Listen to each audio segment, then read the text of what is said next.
Saudaraku, dalam kitab Yakobus pasal pertama ayat 22 berkata demikian, "Tetapi hendaklah kamu menjadi pelaku firman dan bukan hanya pendengar saja, sebab jika tidak demikian, kamu menipu diri sendiri."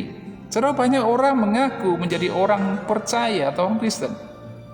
Mereka suka dengar firman di gereja, tetapi mereka belum menjadi pelaku firman Tuhan.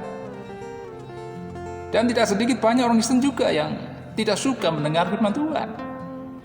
Dan mereka masa bodoh dengan firman Tuhan, apalagi mau mendengarkan firman Tuhan. Saudara, ini sesuatu yang ironis terjadi di masa-masa sekarang ini. Tertarikan akan firman Tuhan semakin berkurang. Tetapi Alkitab mengajarkan kita, jika kita menjadi orang-orang selama ini selalu haus rindu akan firman Tuhan, saudaraku, itu sesuatu yang mesti kita jaga dengan sungguh-sungguh di dalam Tuhan. Apalagi jika kita keseriusan untuk mendengar firman Tuhan disertai untuk melakukan firman-Nya.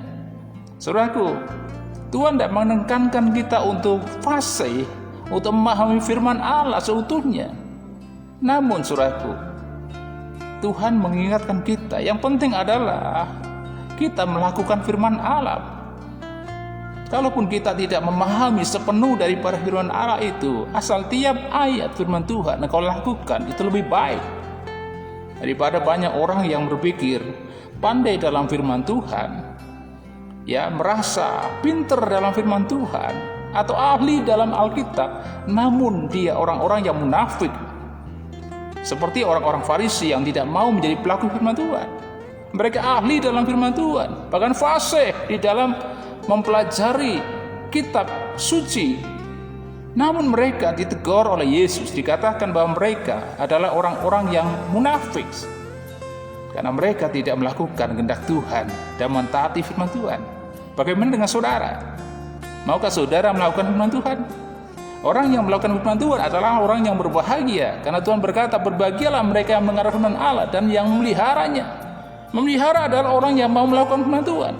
Kalau tidak mau melakukan firman Tuhan, tidak mungkin dia melihara firman di dalam hatinya. Saudaraku, banyak orang menyimpan hatinya itu bukan firman, tapi kekecewaan, sakit hati, iri hati, amarah, kebencian, bukan firman Tuhan. Hal-hal yang sifatnya kedagingan, ya, sifatnya adalah buah-buah kedagingan yang disimpan di dalam hatinya. Oleh sebab itu, saudaraku, mempengaruhi bagaimana berpikir orang itu, mempengaruhi bagaimana dia bersikap di dalam kehidupan orang itu ketika di dalam hatinya tidak ada firman Tuhan. Haleluya. Hari ini Tuhan ingatkan kepada kita betapa pentingnya kita untuk senantiasa haus akan firman Tuhan dan rindu untuk senantiasa melakukan kebenaran firman Allah dalam setiap kehidupan kita setiap hari. Karena Alkitab berkata, "Berbahagialah mereka yang merenungkan firman Tuhan dan yang melakukannya, karena ia seperti pohon yang ditanam di tepi aliran air, yang akan menghasilkan buahnya pada musimnya dan yang tidak layu daunnya, dan terus akan berbuah pada musimnya dan diberkati Tuhan." Saudaraku yang terkasih dalam Yesus, mengapa kita harus nantiasa menjadi pelaku firman Tuhan? Karena melakukan firman Tuhan memberikan kita manfaat yang luar biasa. Saudara, firman berkuasa untuk menyelamatkan kita. Dalam firman Tuhan di dalam kitab Roma dikatakan pasal 10 ayat 14 dikatakan bahwa firman dekat di mulut kita, di bibir kita, firman ada di hati kita sekalian kalau kita menyimpan firman Tuhan dengan sungguh-sungguh. Jadi ketika hati kita dikuasai oleh firman Tuhan, maka sudah hidup kita akan damai sejahtera, akan sukacita, akan tenang di dalam hidupan ini. Saudara, ketakutan, kekhawatiran itu akan terjadi ketika kita tidak dikuasai oleh firman Tuhan. Selama kita dikuasai firman Tuhan, hati kita selalu punya kekuatan, karena ada kekuatan Allah di dalam kehidupan kita, memberi kita sukacita yang luar biasa.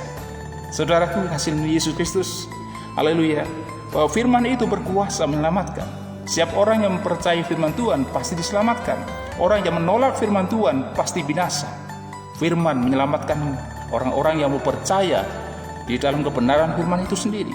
Saudara, kabar baik adalah kabar keselamatan bagi orang-orang yang percaya firman Tuhan. Saudaraku, orang-orang yang percaya firman Tuhan memiliki masa depan yang baik, hidup di dalam pemeliharaan Tuhan, hidup dalam berkat Tuhan, hidup dalam kebahagiaan bersama Tuhan. Karena orang-orang yang tidak tinggal dalam firman Allah, tidak melakukan firman Tuhan hidupnya, tidak akan pernah mengalami kebahagiaan dalam hidupnya, tidak punya masa depan yang baik, dan tidak mengalami berkat Tuhan yang luar biasa. Perkara kedua, mengapa kita perlu merenungkan firman Tuhan dan melakukan firman Tuhan? Karena firman itu berkuasa memberikan kita hikmat dan pengertian. Kata hikmat dikatakan wisdom. Allah kasih hikmat kepada kita kalau kita mau hidup dikuasai oleh firman Tuhan. Firman berkuasa memberikan kita pengertian yang luar biasa. Hikmat tidak didapat dari dunia ini. Sekalipun dunia ini, saudaraku, ada banyak pengetahuan, ada banyak ilmu pengetahuan di dunia ini, tapi tidak bisa disamakan dengan pengetahuan Allah yang maha tinggi, pengetahuan Allah yang tidak terselami oleh jalan pikiran manusia. Orang bisa saja belajar tinggi, bersekolah, kuliah, sampai ke tingkat yang tinggi, mau jadi seorang profesor, mau jadi seorang intelektual, mau jadi seorang politikus, tetapi kalau di dalam hatinya tidak ada firman Tuhan, dia akan punya pengertian, dia akan punya hikmat daripada Tuhan. Perkara ketiga, mengapa kita harus melakukan firman Tuhan? Karena firman Tuhan itu adalah firman yang berkuasa menguatkan iman kita. Saudara, kalau kita punya firman Allah, ada firman Tuhan di hati kita, menguasai kita, maka kita kuat dalam hidup ini. Masalah boleh datang, persoalan boleh datang, tapi selama kita hidup dalam kebenaran firman Tuhan, itu memberikan kita kekuatan yang luar biasa. Saudaraku, di masa sulit, masa sukar, saudaraku, tidak membawa kita kepada keterpurukan, tidak membawa kita kepada kehancuran, karena Tuhan yang menopang orang-orang yang percaya, karena Tuhan memberikan kita perlindungan bagi orang-orang yang percaya, karena Tuhan akan menyertai orang-orang percaya dan membawa orang-orang percaya kepada kemenangan. Janji Tuhan luar biasa bagi kita. Mari sama-sama kita belajar ingin senantiasa menjadi pelaku-pelaku firman Tuhan yang hidupnya senantiasa melakukan firman Allah, bertumbuh dalam firman-Nya, dan hidup senantiasa boleh mempermuliakan Tuhan. Tuhan memberkati saudara. Salam berkat. Amin.